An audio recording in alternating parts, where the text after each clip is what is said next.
Olá, hoje no primeiro programa da série A Narrativa na Literatura para Crianças e Jovens, vamos falar sobre as narrativas curtas em prosa e verso. São nossos convidados para o debate o professor e pesquisador da Universidade de Passo Fundo, Miguel Rettenmaier, a supervisora pedagógica do Salto para o Futuro, Rosa Helena Mendonça, e o escritor e ilustrador Roger Mello. Direto do estado do Maranhão, ao vivo, a professora Camila Maria Silva Nascimento também participa do programa de hoje. O Salto para o Futuro já está no ar e você, como sempre, é o nosso convidado especial. Participe! Contos fantásticos ou simplesmente casos reais. Seja qual for o tipo de narrativa, o ato de ouvir e de contar histórias faz parte das relações humanas. Vamos ver como a literatura oral e escrita está presente na vida das pessoas, a começar por um compositor e escritor consagrado que é um contador de histórias na música, no teatro e na literatura. Eu sou um ficcionista, eu trabalho com ficção desde sempre, seja na música, seja na literatura. A diferença é que na literatura eu lido com a palavra crua, lido apenas com a palavra, né? Com a música, a palavra está a serviço da música. A música, para mim, conduz, no caso da música popular, ela conduz o trabalho da criação. A palavra vem catando, preenchendo os espaços. Pelo romance Budapeste, Chico Buarque recebeu o prêmio Zafari Bourbon de Literatura. Entregue na 11ª Jornada Nacional de Literatura de Passo Fundo em agosto de 2005, o prêmio é resultado do trabalho de Chico com as palavras. Palavras que embelezam as canções e os livros de Chico Buarque. E é na infância que as pessoas vivenciam as suas primeiras emoções com a palavra narrada. A minha mãe era uma leitora, e era uma leitora da Bíblia. E ela era uma grande contadora de histórias. Ela não só contava, como ela cantava as histórias. Histórias que meu pai contava, assim, são histórias da literatura popular, né? A história do Saci Pererê, da Mula Sem Cabeça. Eu tenho grande influência do meu avô materno, né? Ele era uma pessoa fantástica, que sentava lá na varanda e trazia todos os netos e contava suas histórias. A minha mãe sempre contou essas histórias clássicas, né? Chapeuzinho Vermelho, as histórias do Andersen também. Ouvir muitas histórias na infância é uma experiência que contribui para a formação de leitores. Eu gosto muito de ler romance. Eu adoro Drauzio Varela, né? Marta Medeiros, Moacir Scliar. Na escola, a formação de pequenos leitores depende e muito do trabalho do professor. El profesor es, además de mediador, selector de algunas de esas lecturas para niños. Por eso tiene que tener los conocimientos necesarios para llevar a cabo la labor de mediación y la labor de selección en buenas condiciones. No siempre se pueden elegir los libros por la primera impresión que nos cause cuando lo vemos en el escaparate, ¿no?, de una librería, sino que hay que saber leer la información que nos transmite en una primera mirada ese libro para poder saber qué nos vamos a encontrar dentro. Na opinião do teólogo, filósofo e escritor Leonardo Boff, a formação de pequenos leitores é um dos compromissos mais importantes da escola. A escola é importante para nos habituar ao aprendizado, a ler não só o livro, a ler o grande livro da vida, a ler as mensagens que circulam pelas pessoas, por mais humildes que sejam, pela mídia de todas as suas formas, todo esse universo de mensagens, até você criar a tua visão do mundo, o teu caminho, a tua leitura da realidade.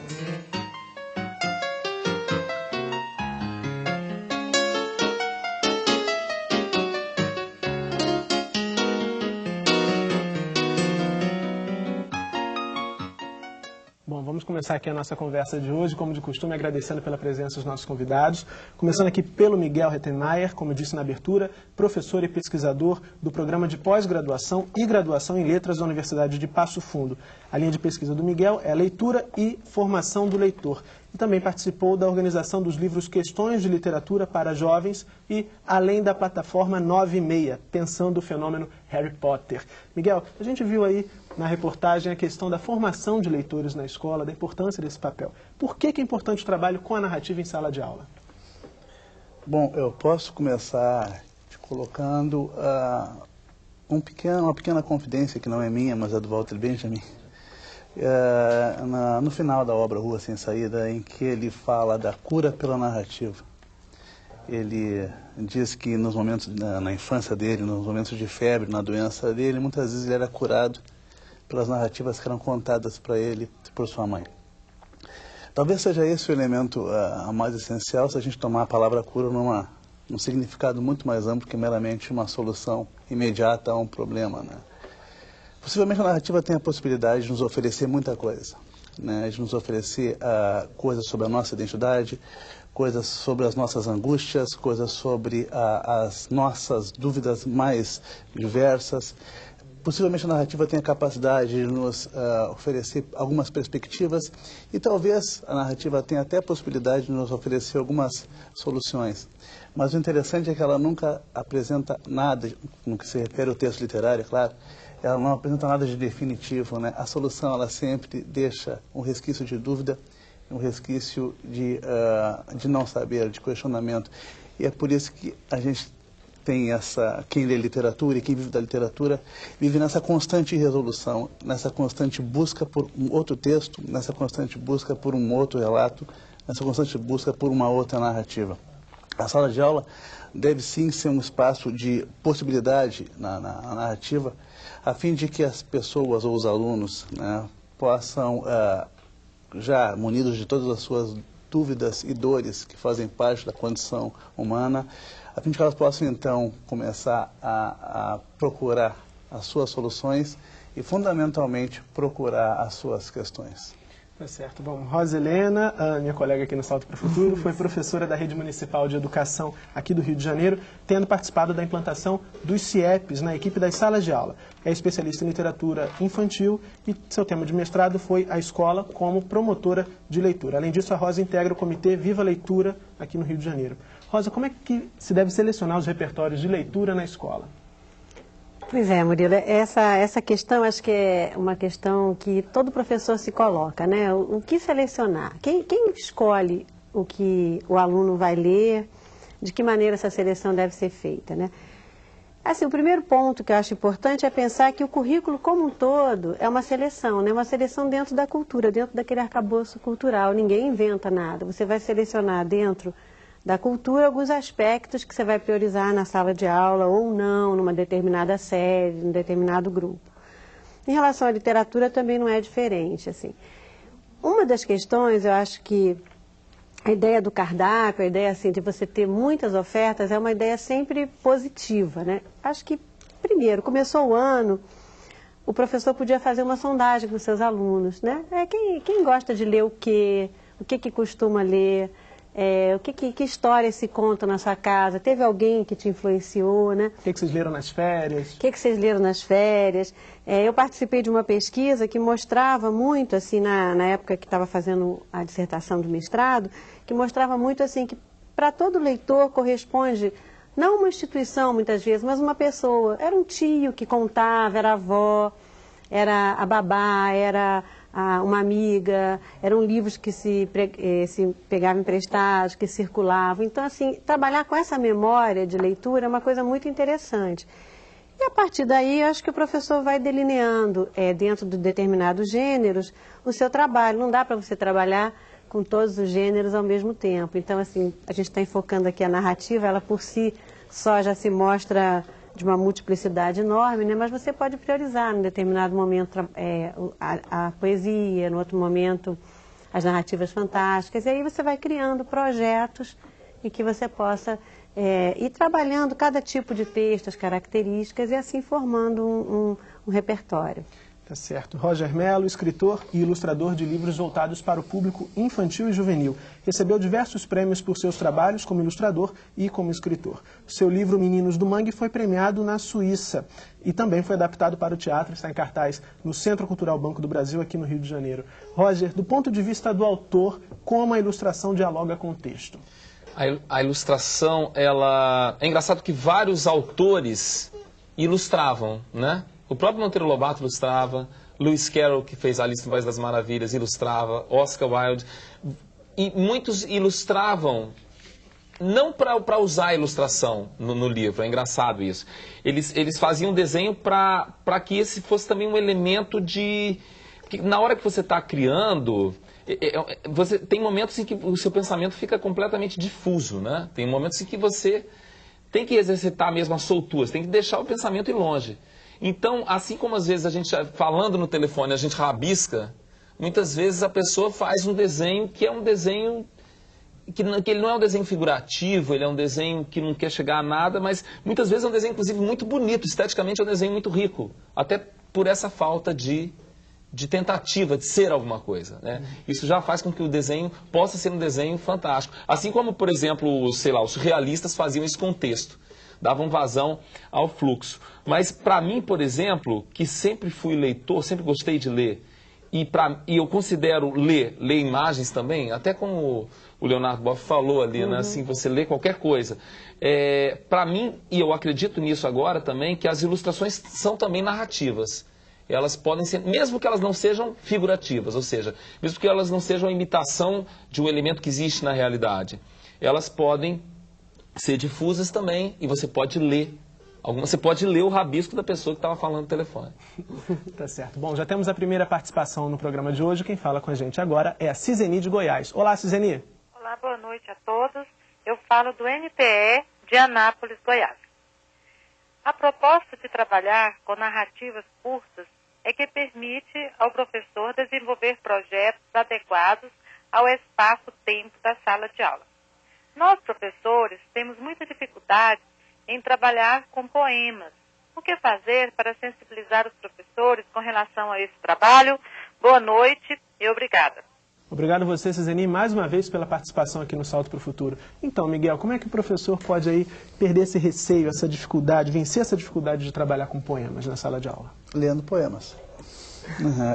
Eu acho que a nossa grande questão é que por algum tipo de encaminhamento pedagógico muito assentado nos princípios de objetivismo e racionalidade, a gente meio que deixou de lado aspectos fundamentais da essência do ser humano, que são os elementos passionais, os elementos sentimentais, né, os elementos subjetivos.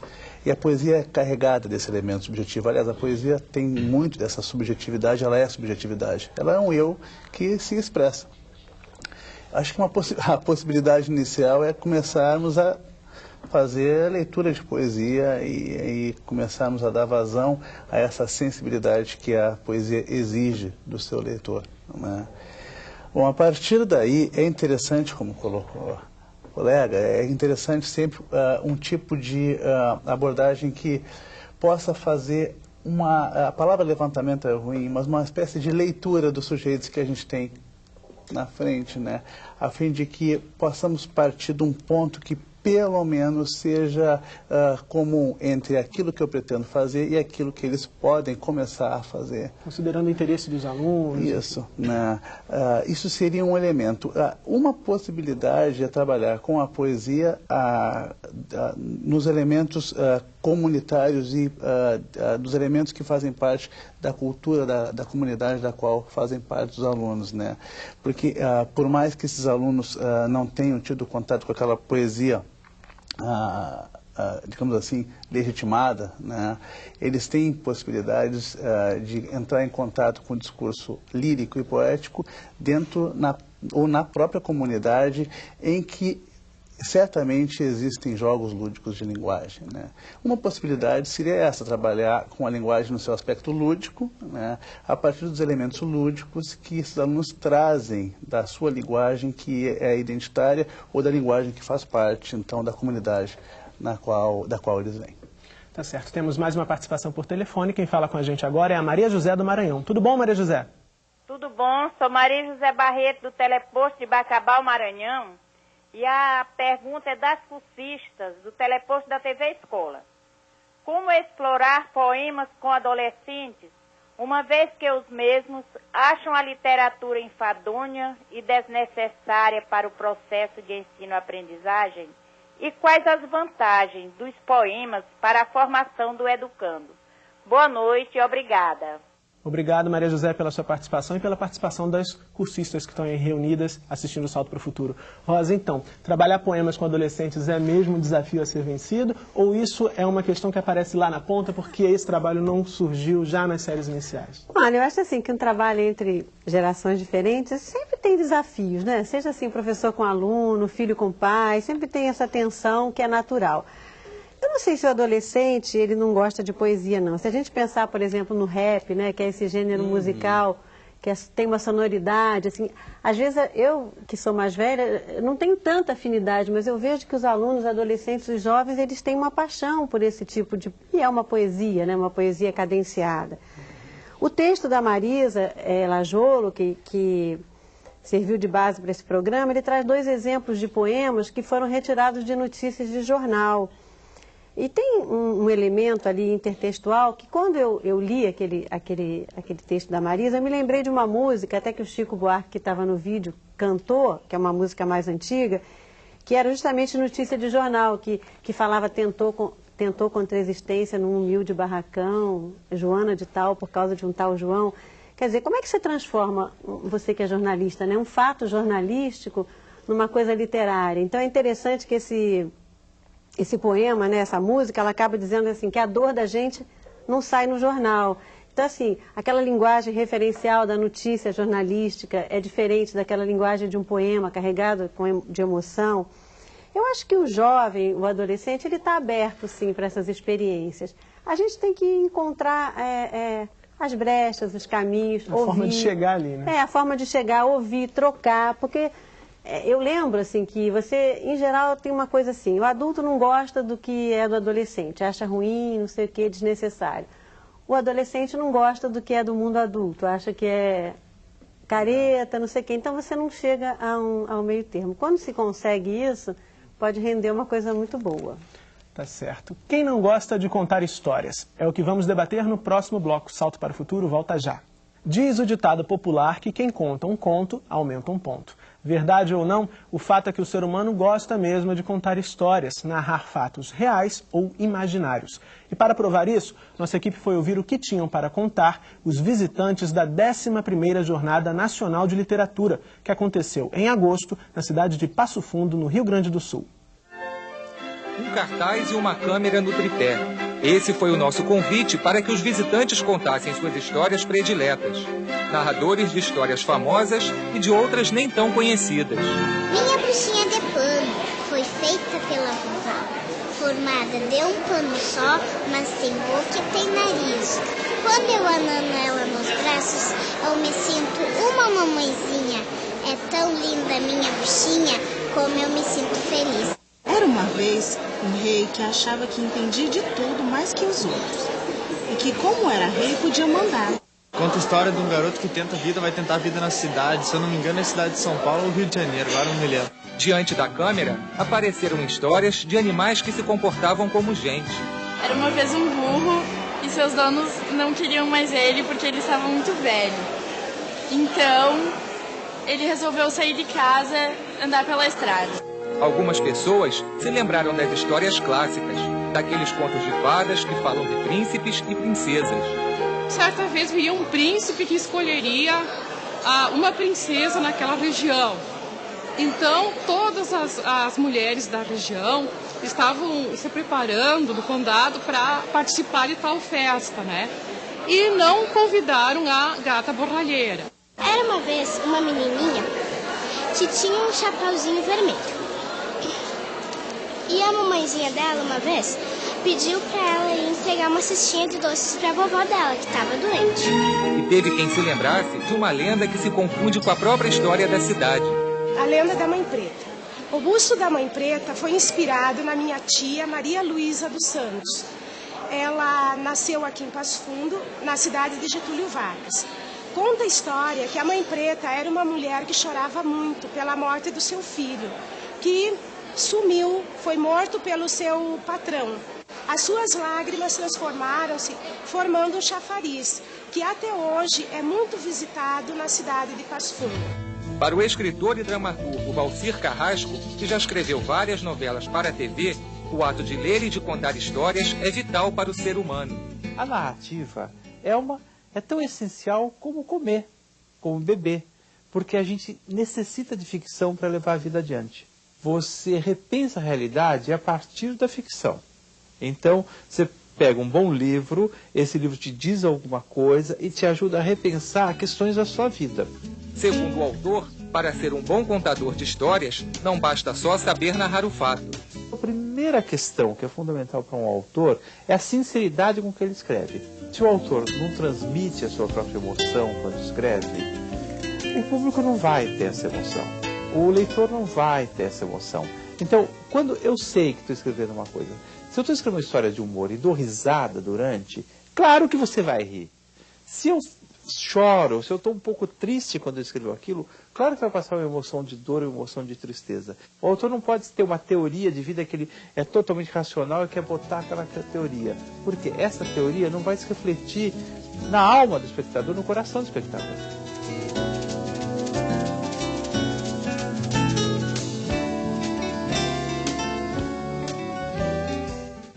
Bom, Roger, a gente viu aí o Valcir Carrasco na reportagem. Valcir é autor de grandes novelas de grande sucesso e ele falava exatamente disso, da novela, também da novela como uma narrativa. Eu queria que você analisasse um pouco essa questão. A gente sabe que as telenovelas, elas têm uma parcela de audiência grande do público infantil e do público juvenil. Hoje em dia tem até novelas voltadas especificamente para esses dois públicos.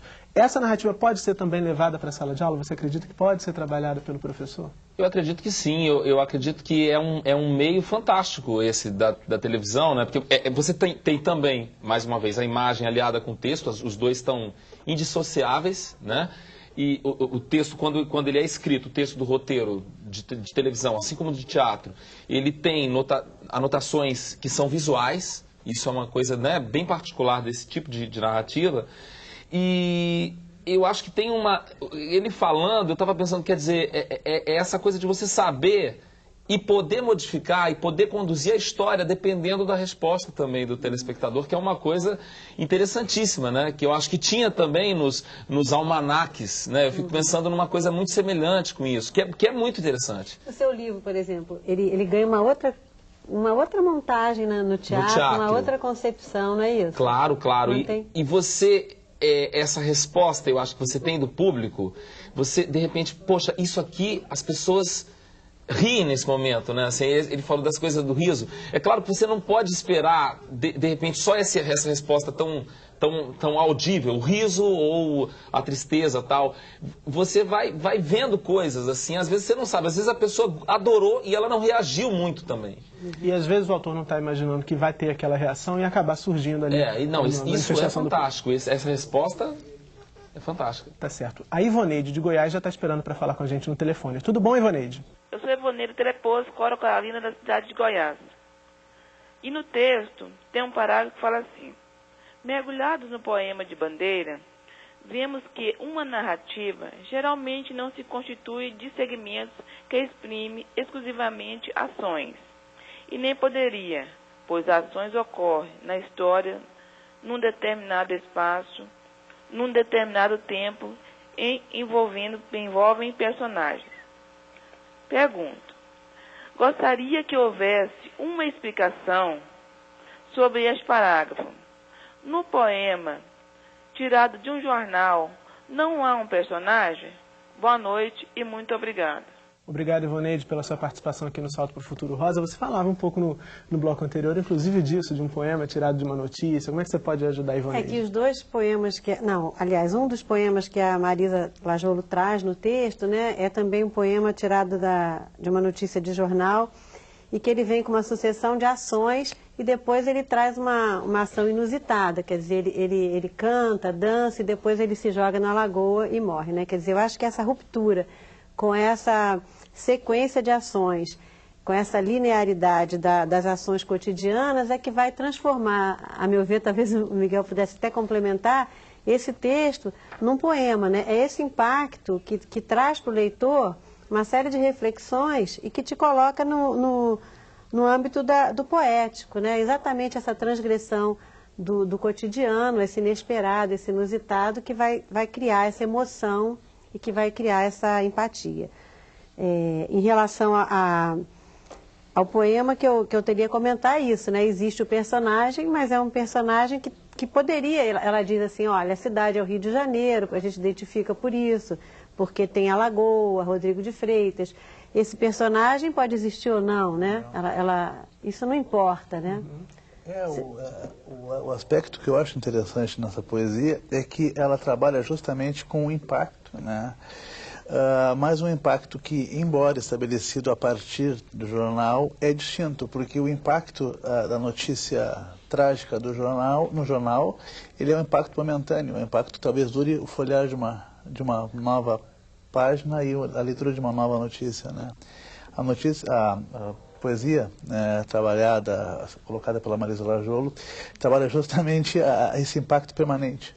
Ela é de uma notícia do jornal, é um incidente que, de uma maneira ou outra, representa bem essa ausência de esperança daquela personagem, mas também é um elemento que mostra uma ausência de esperança que permanece e que perdura e que não tem uma localização apenas pontual. O sujeito colocado, né, a personagem trabalhada. E eu acho ótimo também, só para completar, porque esse poema que é absolutamente sem lirismo, né, o poema sem esse outro lado onírico, porque às vezes as pessoas acham que o poema é isso, quer dizer, a poesia ela só está presente em textos rebuscados ou em textos que falam do sonho, do amor, e cada um vai encontrar o seu poema, cada aluno, eu acho que cada pessoa vai descobrir o que tipo de poema que ele gosta também, né? Tá certo. Agora nós vamos contar com a participação da professora Camila, direto do estado do Maranhão. Tudo bom, professora? As narrativas, de algum modo, estão no imaginário das nossas crianças. Até que ponto o professor deve extrapolar o limite do curricular e valorizar esse imaginário? Ok, professora Camila, obrigado. Daqui a pouco talvez a gente converse um pouco mais. Então, Miguel, essas histórias que as crianças têm em mente, essas narrativas que estão ali na cabecinha delas, também devem ser valorizadas pelo professor? Até que ponto aí, pergunta a Camila? Pois é, eu acho que até o ponto em que o sujeito, o aluno envolvido, não permaneça apenas ilhado na comunidade ou ilhado no conhecimento que faz parte da sua identidade, né? Evidentemente, quando se propõe que se trabalhem textos ou narrativas de determinados alunos que estão em determinadas comunidades, evidentemente que a gente não pode descartar a possibilidade de ele poder dialogar com outros, né? Dialogar com outros textos, com outras narrativas. Eu acho que a narrativa, digamos, de origem, ela deve ser estabelecida sempre, como ela é um bem cultural, né? Sempre em diálogo, né? Ou seja, sempre a partir, né, de um olhar que vê a si mesmo, mas também que deseja ultrapassar suas fronteiras. A minha resposta, em poucas palavras, seria justamente essa, até o ponto em que é necessário começar o diálogo. Tá certo. Nós recebemos aqui um fax do teleposto do Instituto de Educação Governador Roberto Silveira, em Nova Iguaçu, aqui no Rio de Janeiro. Obrigado ao pessoal do teleposto pela participação. E eles querem saber, Roger, se a leitura em quadrinhos pode ser usada como material literário em sala de aula. E também perguntam como é que pode ser avaliado, como é que esses quadrinhos podem ser avaliados mediante um critério seletivo, já que existem diversas produções que podem ser encontradas nas livrarias. O quadrinho é uma linguagem fantástica. Ela é uma linguagem híbrida, também entre imagem e palavra. Existem grandes artistas que tiveram todas as suas fontes e seus primeiros momentos com a literatura no quadrinho. Fellini era um apaixonado, além de desenhar também, era um apaixonado por quadrinhos. O Saramago, uma série de pessoas são apaixonadas por quadrinho e transitam nesses dois elementos, de palavra e da imagem, o elemento do balão e grandes, eu acho que grandes artistas começaram através do quadrinho e voltam ao quadrinho. Ele é um elemento, claro, é uma categoria diferente, né? Mas ele deve ser estimulado. Eu acho que devemos ter gibitecas, né? nas escolas para facilitar o acesso e, claro, na hora de avaliar o que vai ser, é a mesma coisa que na literatura, né? Assim, existe boa literatura e existe literatura descartável. Existem grandes quadrinistas e quadrinistas medíocres. Agora, é claro que eu acho que a criança, o adulto, enfim, eles têm que escolher ter a possibilidade, porque eu acho que todo o exercício, eu acho que de reflexão ou de leitura da arte, de uma maneira geral, é um exercício de fomentação, acho que do senso crítico. Então você não pode querer impor. E sempre que se pergunta como é que se trabalha o quadrinho, como é que se trabalha a imagem, como é que se trabalha a poesia, eu acho que esse é um momento de também ouvir. É um momento em que você vai chegar, você vai ler, você vai sugerir que as pessoas tragam coisas, as pessoas vão ler, vão trocar. E isso possibilita que você, primeiro, antes de mais nada, converse sobre aquilo. Né? Que não chegue a conclusões, né? Porque você acaba de ver um filme, você não quer ter uma conclusão sobre aquilo que você acabou de ver. Né? A pessoa às vezes pergunta assim, não sei trabalhar com a imagem com as crianças. Elas vão, eu levo as crianças para ver imagens, trago imagens, elas falam um monte de coisa e eu não sei como trabalhar. Mas se elas falam um monte de coisa, você já está trabalhando. Né? Então eu acho que trabalhar justamente a arte como fomentador do senso crítico é que é o interessante. Ok, agora a gente vai ouvir a participação da Juraci do Rio Grande do Norte. Tudo bom, Juraci? Boa noite, Murilo. Boa noite, convidados. Equipe de produção do programa Salto para o Futuro e professores de todo o Brasil.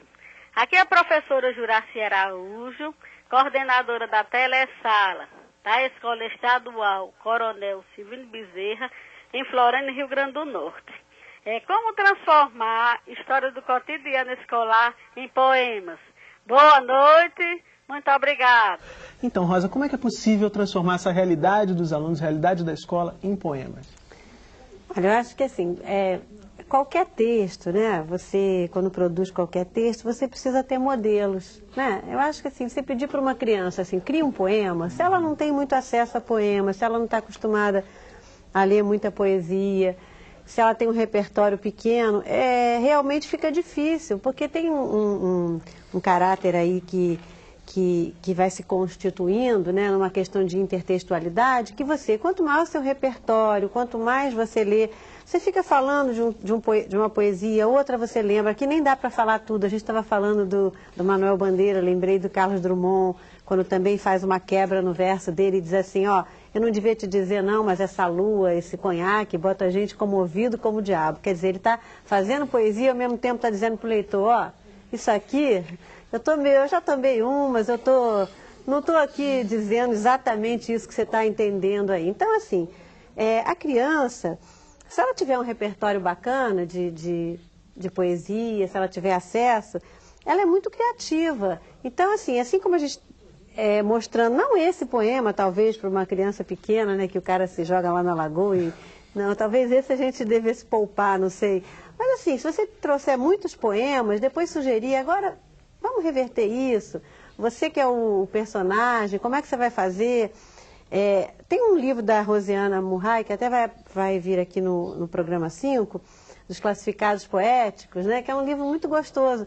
Porque de pequenos anúncios classificados, ela faz um exercício de transformar em poema. Então, assim, procura-se a alegria, onde que eu posso encontrar, eu pago tanto. Então, você levando, mostrando, incentivando, com certeza vão sair coisas maravilhosas. Tá certo. Miguel, nós recebemos aqui um e-mail da TV Escola de Anápolis, obrigado pela participação. O pessoal de lá quer saber o seguinte, uma narrativa sempre tem que levantar questões ou isso acaba parecendo um relatório do cotidiano da personagem? Acho que é um pouco do que o Roger dizia antes do trabalho com a imagem, de querer tirar uma conclusão daquela visita, daquela ida ao cinema, daquela observação de um quadrinho. Sempre tem que haver essa investigação depois desse levantamento? Repete a pergunta para mim que eu estou pensando. Ela quer saber se uma narrativa sempre tem que levantar questões ou isso acaba virando um relatório do cotidiano da personagem. Olha, eu acho que é da essência da narrativa levantar questões e responder algumas, né? Eu não consigo ver assim a relação entre levantamento de questões e o cotidiano. Eu acho que o levantamento de questões é um elemento essencial a todo ser humano que, de uma maneira ou outra, se preocupe em investigar e pensar a própria condição e o seu lugar no mundo. Então é do texto narrativo sempre trabalhar com questões, né? Aliás, a narrativa nasceu por uma questão. né? Ela nasceu por uma necessidade, né? Alguém teve a necessidade de contar alguma coisa por algum elemento ou por alguma questão. E a gente ouve aquela narrativa justamente porque a gente tem algum tipo de questão que está nos incomodando, né? Então, a questão da questão na narrativa é um elemento essencial, né? E não é atrelado ao cotidiano, é atrelado à própria condição, vida, né? A própria vida. Se eu disser aqui agora assim, eu tenho uma maior para contar para vocês, mas só conto depois do programa, vai ficar todo mundo querendo que o programa... Eu vou te dizer que você vai contar só depois do intervalo, porque a gente vai continuar a debater as narrativas curtas em prosa e verso. Até já. Salto para o Futuro está de volta. Hoje estamos falando sobre as narrativas curtas em prosa e verso. O pessoal está visitando o site do Salto para o Futuro, www.tvabrasil.com.br/salto. E a Dinorá de Goiás, de Jataí, em Goiás, deixou aqui uma pergunta, Rosa, referente ao texto da professora Marisa Lajolo. Ela diz que o texto fala sobre 2 poemas, um de narrativa rápida e outro de narrativa lenta. E ela pede que os especialistas, no caso você, comentasse e falasse um pouco mais sobre esses tipos de narrativa. Obrigada. Me parece que a professora Marisa Lajolo vai tecer no seu texto a partir de 2 poemas do Bandeira, né? Um poema em terceira pessoa, né? onde o narrador estaria de fora, e ele faz aquela sequência de ações, ele faz isso, se joga na lagoa e morre. Então ela vai rapidamente chegando a um desfecho, que é um desfecho que surpreende.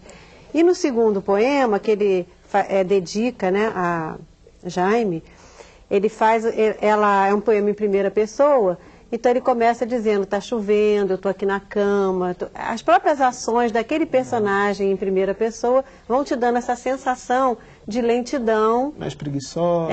De uma coisa que você tá imbricado naquela narrativa, né? Uma narrativa em primeira pessoa, você não teria o distanciamento necessário. Me pareceu isso, não sei se Miguel... Eu tenho, naquela segunda poesia ali, quando a gente avalia os tempos, os verbos, ele diz que acorda no primeiro verso e depois de 3 ou 4 versos, um verbo de ação dele é quase no meio do poema, ou seja, é como se ele acordasse em meio a um cenário estático e a única coisa que o movesse é esse sentimento, né, que depois passa a ser ação quando ele toma uma atitude que eu não lembro bem, ele levanta, eu acho, né? Quer dizer, então, eu acho que essa ideia de dinamismo, né, do primeiro poema, em que há vários verbos de ação, se contrasta com esse segundo, em que os verbos de ação do sujeito, né, estão relacionados mais a essa situação de ele estar praticamente parado no seu quarto, né, contemplando um dia cinzento. Né? Quem participa mais uma vez é a professora Camila, direto do estado do Maranhão. É interessante observar que alguns críticos colocam que o contato com o texto poético não deve extrapolar o limite da fruição e do prazer. Mas na proposta da professora Marisa, ela já coloca uma espécie de gramática da literatura, onde o texto poético se oferece para estudar a estrutura da narrativa propriamente. Eu queria que os especialistas opinassem sobre a questão.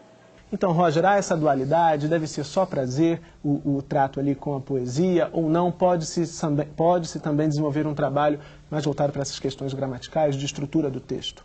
Eu acho que, assim, depende do leitor, né? Para mim, é fruição, que ela estava falando, né? Assim, eu embarco no texto, e por mais que esse texto seja um texto denso e que ele me faça, sei lá, enveredar por caminho... Porque às vezes a gente fala muito do prazer da leitura. Nem sempre a leitura traz um prazer imediato. E ainda assim você não consegue largar o livro, né? Você fica grudado com o livro. Então, existe um prazer também nesse desprazer. Quer dizer, você muitas vezes lê e você não consegue, né, largar, por mais que aquilo te incomode, né? Por mais que aquilo te assuste muitas vezes. E, na verdade, é claro que a Marisa, que é uma craque, a Marisa Lajolo, né, que é uma das maiores especialistas, eu acho que em literatura infanto-juvenil, leitura, assim como a Regina Zilberman, ela está falando, acho que dos elementos que constituem, né, que constituem que fazem com que essa fruição seja, ela estuda essa fruição, né? Eu acho que para o leitor, esse diálogo entre autor e leitor é um diálogo de não perceber a estrutura. A estrutura, se ela está evidente, é porque, na verdade, não está havendo a fruição. Mas eu acho que tem que ter quem pense isso, sim, claro. Né? Mas eu acho que quando você perde a estrutura, na verdade, quando a estrutura não se apresenta de maneira clara, quando você não sabe para que aquele... Porque quando você sabe para que o autor escreveu aquela história, normalmente é uma história ruim, né? No que ele estava pensando, o que ele queria dizer, normalmente é uma história ruim. É bom quando você não sabe. E quando ele mesmo não sabe. Quando ele lê de novo e ele é leitor de si mesmo, né? Tá certo. Rosa, nós recebemos aqui mais um e-mail da TV Escola de Anápolis, do NTE de Anápolis, e eles dizem o seguinte: a proposta de trabalhar com narrativas curtas em projetos é mais atraente, mas os professores ainda sentem muita dificuldade em trabalhar com projetos. E aí eles pedem que você comente a afirmação apontando caminhos para que o professor venha a desenvolver projetos. Tudo bem. Então, pensando aqui, até dando uma continuidade a essa reflexão aqui do Roger, eu penso assim, me lembrei da professora Magda Soares, quando ela diz assim, bom, não me peçam para não escolarizar alguma coisa que está dentro da escola. Agora, se a gente toma escolarizar como uma coisa ruim, né, aí que não é bom. Mas se você pegar escolarizar como uma possibilidade de você ajudar a construir níveis de apreciação de um texto, né? Então, muitas vezes você lê um texto e quando você recebe algumas informações, alguém te dá um toque sobre a utilização de uma determinada estrutura linguística ou de uma imagem, né? Por exemplo, no texto literário, a gente está falando mais aqui hoje das narrativas literárias, né? Então, por exemplo, a polissemia, né? Você pegar uma palavra e essa palavra ter vários significados e você preencher esses significados de acordo com a sua leitura, isso é muito bom. Num texto científico, isso poderia ser péssimo, né? Se você tem uma palavra que você não sabe exatamente o que ela significa, né? Na verdade, vai comprometer o texto. Então, eu acho que a escola, né, deveria ajudar, quase que num trabalho, não sei se eu posso dizer isso, mas de arqueologia, sei lá, de você ir tirando camadas e mais camadas daquele texto até conseguir chegar numa leitura mais densa. Lógico que não de início com as crianças pequenininhas. Então, falando em projeto, eu acho que você tem que pensar muito assim, quem são essas crianças? São crianças pequenas, de primeira série, de segunda série? São crianças que já estão na quinta, na oitava, no ensino médio? Nesses projetos, o que você vai ter que fazer? Você vai ter que priorizar determinados gêneros. Por exemplo, eu já vi projetos fantásticos acontecendo com biografia, né? Então, assim, biografia é um gênero interessante, você estudar a biografia de um autor, de um cientista, depois trabalhar com esse gênero, as crianças escreverem a sua autobiografia. O que você vai selecionar dali? Que questões que você vai eleger para trabalhar? Não necessariamente a gramática, quem é o sujeito, onde está o predicado, não isso, mas um pouco assim, o que constitui esse gênero, né? Quais são as características desse gênero literário? O que tem na poesia que não tem na prosa? Tem momentos que tem uma interseção tão grande entre prosa e poesia, outras vezes não. As estrofes, as rimas, já deixa claro para o leitor que se trata de um poema.